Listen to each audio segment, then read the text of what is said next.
showtime. It's showtime.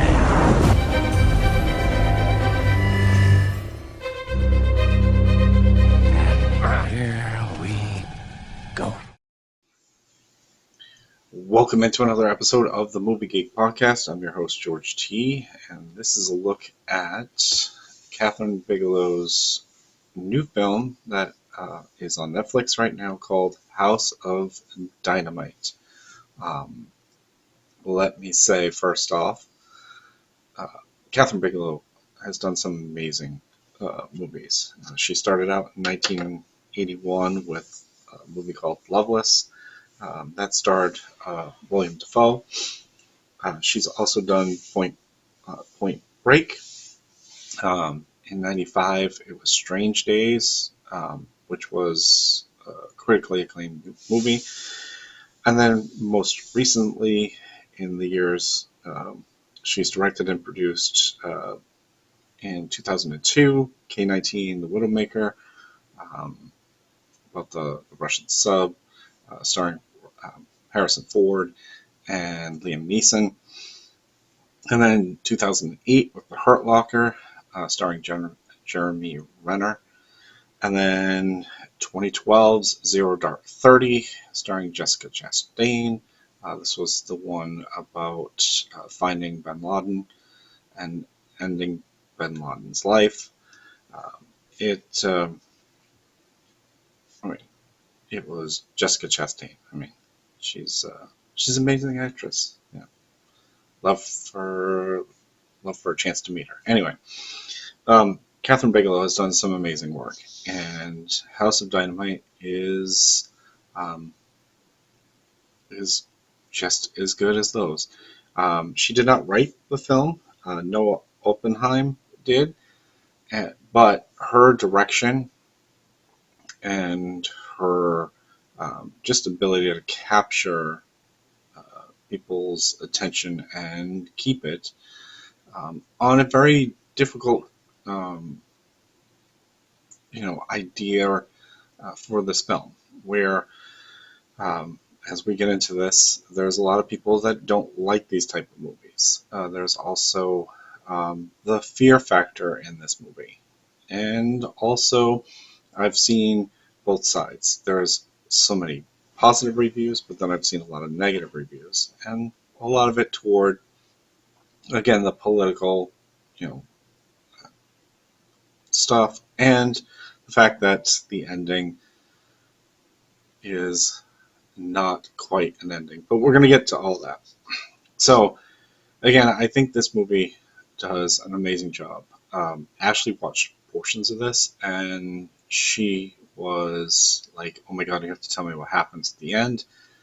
And because, she had fears, watching this movie. Like, could this actually happen? And that's what Kathyrn can do in these type of movies, is make you feel. And again, she didn't write the film, but her vision for it and her direction for it made you feel like, oh my god, we could this potentially happen or whatnot. So the movie opens with a first undetected launched missile. So all of a sudden it reaches into Alaskan airspace, where it is detected. Now, they're not sure where it's coming from. So us as a nation now, has to decide on what to do. So it starts from this point of view where we have Anthony Ramos plays Daniel, is the first one on the radar system to detect this unidentified ICBM. And again, it's hard to fathom that something like this could happen. But this is what draws you into this movie: is there a potential for our defense system to miss something until it's almost on top of us?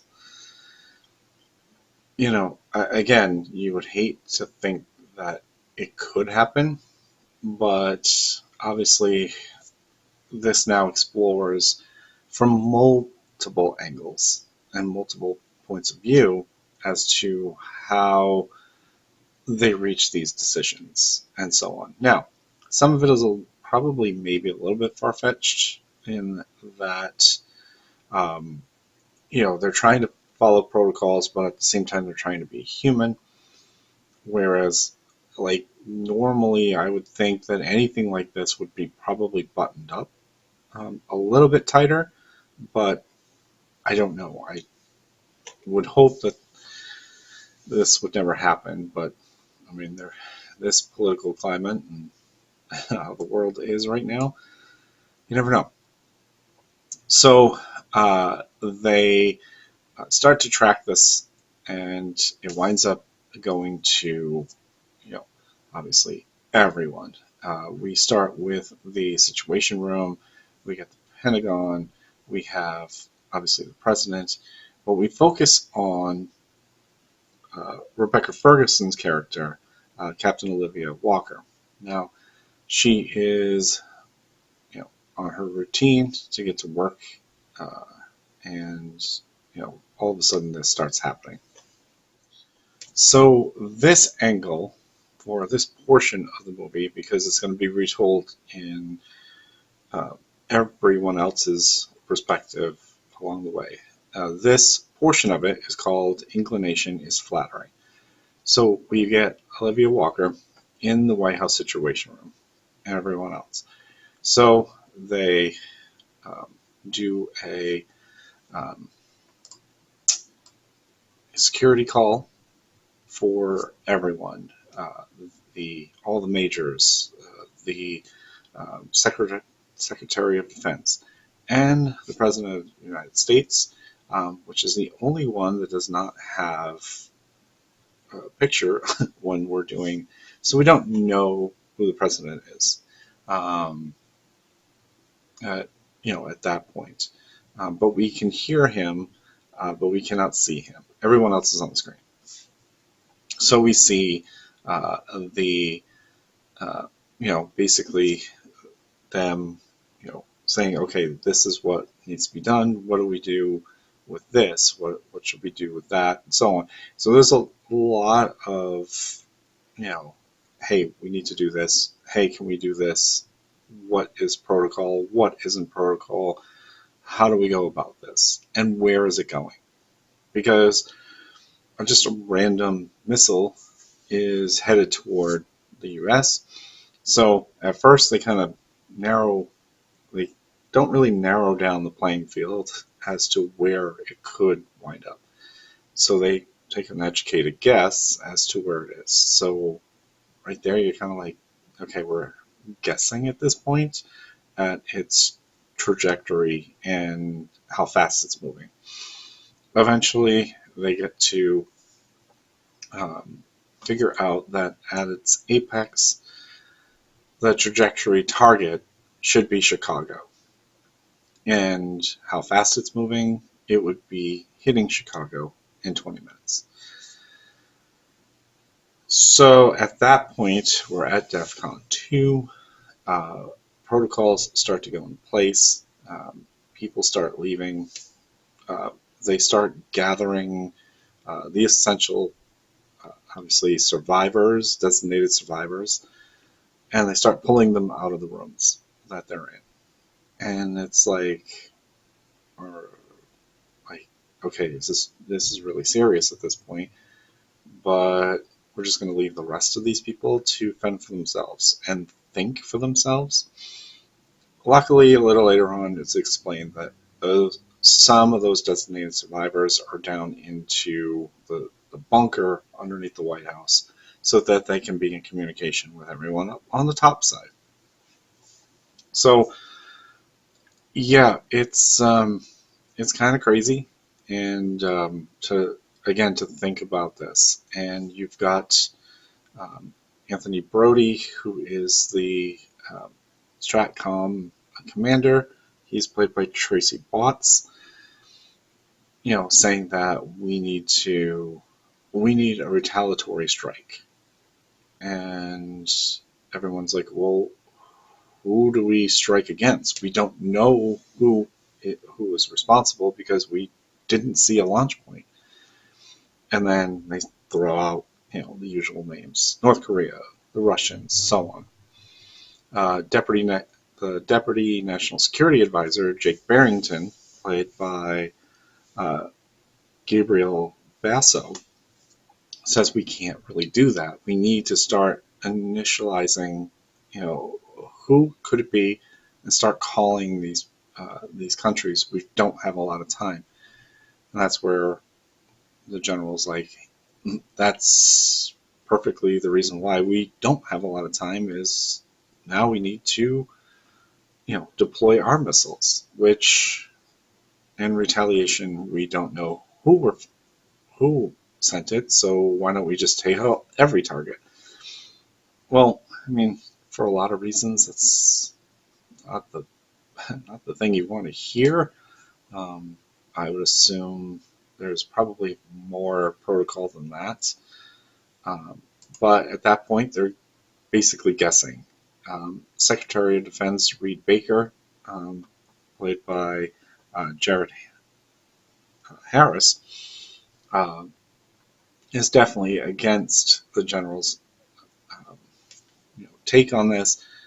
He wants to, um, you know, gather a few more information. Let's get some intel more. I'll brief the president and go from there. And so as the missile starts to head a lot closer to Chicago, they initialize two missiles to try to intercept this, kind of on the down low. And as you can tell, this doesn't work, and now it is a mad scramble to figure out how to stop this missile. And then this is where this cuts off, and we go to the next part of this, hitting a bullet with a bullet. So now we see from the general's perspective and his people and so on, and his radars and his all of his satellites and just everything that goes on in these situation rooms from there. Um, the Jake winds up getting the Russian foreign minister on the phone. He's readying his missiles to intercept any of our missiles that we may send their way. Jake is trying to convince him to lay down his missiles because we are not going to fire at him. And he's like, well, I need reassurance of that. And Jake's like, I can't give you reassurance, but I can guarantee you if we were to send missiles your way, we would make sure there was a lot more missiles coming your way. So, again, this is a leap of faith for the Russians to lay down their missiles. However, there are the other countries like China, North Korea, uh, anywhere that has nuclear missiles, they are ready to deploy in case of a U.S. attack. So again, it begs the question, who was at the center of this?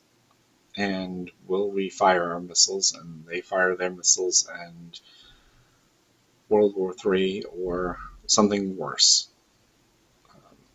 Kind of reminiscent of war games back in the day where global thermonuclear war could break out, which is not good, obviously, clearly. But there has to be a way to stop this, missile, shooting a bullet with a bullet. So they come up with a counter offensive to launch stealth bombers to try to intercept the missile. And then that cuts away because we get to that point where it is closing in on Chicago, and we break to another spot. Uh, this time, this one is taking place on the presidential side, a house filled with dynamite. So now we see the president, played by Idris Elba. I mean, a really good choice. So he's played a president this year, and he played a British prime minister in Head of State with John Cena, who played the president of the United States in that action comedy. So he is going to a um, fundraising event, a basketball event, and what I found interesting was the choice of the basketball player, which was Angel Reese, a very controversial figure right now in the WNBA, but it was kind of an interesting choice in that regard. The president is then, um, you know, at this event, and the Secret Service and the uh, others around him start to get the alert that, hey, this is something real, and we need to get the president, into safety, and get him on his way to the bunker. So they pull him out, and now he contacts the first lady, who is on a missionary trip in Kenya, and tells her that something has gone down, and he's not sure what to do. Um, then you've got his advisors on his side saying that, hey, this is what protocol looks like, and this is um, potential outcomes of this, and then you must decide on your retaliation plan. And this large, gigantic book of files, and the guy was like, okay, this is the color coding is the level of threat you think, um, or response to the threat is. So you've got your green, your red, and yellow. And obviously, green is low retaliation all the way down to total retaliation. And again, there's just so many people running through scenarios to him, and now he must face this, very question: what exactly do I do? Who do I retaliate? Because nobody can give us an answer as to who fired this missile. So, am I just going to launch missiles at just everyone and say, well, somebody somebody sent a missile at us, and uh, again, it's such a wild thing to think about, that in times of crisis, that this could happen, especially with this president in office, who kind of just flies by the seat of his pants. Um, and as we get further in, um, the Baker, um, Reed, decides to, um, you know, as he's evacuating, call his daughter, who a strange daughter. So this is kind of like, just kind of like a thrown in there, but it humanizes politicians in a way you don't normally, and our military people and so on, that they're calling loved ones to kind of give them the heads up that, hey, I might not see you anymore. Um, Although he does not give his daughter any inclination that she could be in danger. However, he probably should have, because she was in Chicago, and that was where the total devastation was going to hit, and then subsequently it was going to rub down, uh, you know, and into Canada as well. And yeah, it's crazy. So as he was being evacuated, he winds up jumping uh, off the rooftop of the helipad because, quite frankly, he knows that if we don't respond, or the president doesn't respond, my daughter is gone, and now I don't want to live without her. So so on. So we get to the very, very end, and the aftermath portion, which all we see is Raven Rock Mountain Complex, which is the designated uh, bunker for any survivors of any type of nuclear war, so that the world could, you know, survive this way once everyone else was taken. Uh, and then we see the missiles going overhead, and that's it. It cuts to black. So that's basically the entire movie in a nutshell. Is an entire drama, horrifying, possibly true story of possibly what could happen. And again, this thing keeps you on the edge of your seat. Like, is this going to happen? Who are we retaliating? Are we going to start a war with somebody we're not, you know, we shouldn't have? Or who's going to launch missiles first? And it's like I said, it's kind of horrifying to think about that possibility. So I told Ashley the ending of this film. She did not understand or like it, but I do understand. I do understand without an ending, you can interpret whatever feelings you want. But I know, um, seeing reviews on it now, seeing where people are getting, you know, angry about it because there was no resolution. Well, some of the best movies never have resolutions. There have been many films that have cut to black without an explanation. Um, how about Sopranos finale? I know a lot of people hated that ending because that faded to black, and we don't know the fate of Tony and his family. It's up to interpretation. Again, I know I get it where people are, super invested and, on the edge of your seat because, my God, like, the whole dealings with everything involved, and it's scary, scary proposition to think about this, and yeah, it was very, very good. I do recommend this movie highly. It'll definitely be in my top 25 at the end of the year. Also in this movie, Greta Lee starred in this movie. Jason Clarke, um, Brittany O'Grady, Willa Fitzgerald, Caitlin Dever. Um, Funny when she came on the screen for the very short period of time she was playing Reed Baker's daughter, Caroline. I was like, who is this woman? Like, I know where she's from.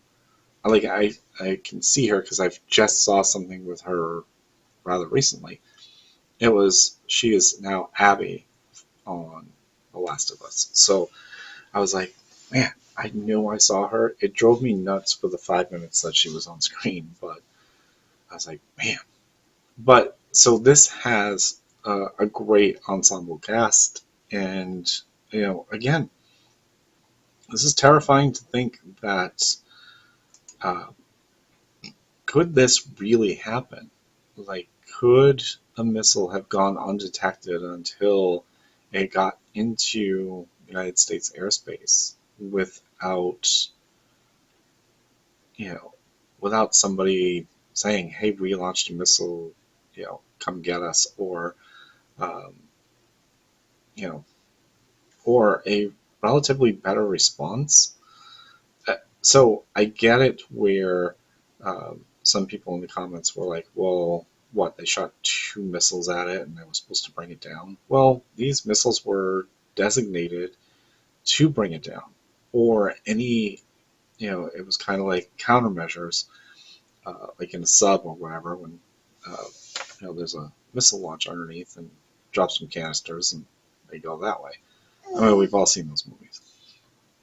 So, shooting 2 missiles up there to try to stop a missile, okay, a little far-fetched, I think, but I don't know. I don't know if that's really protocol or not.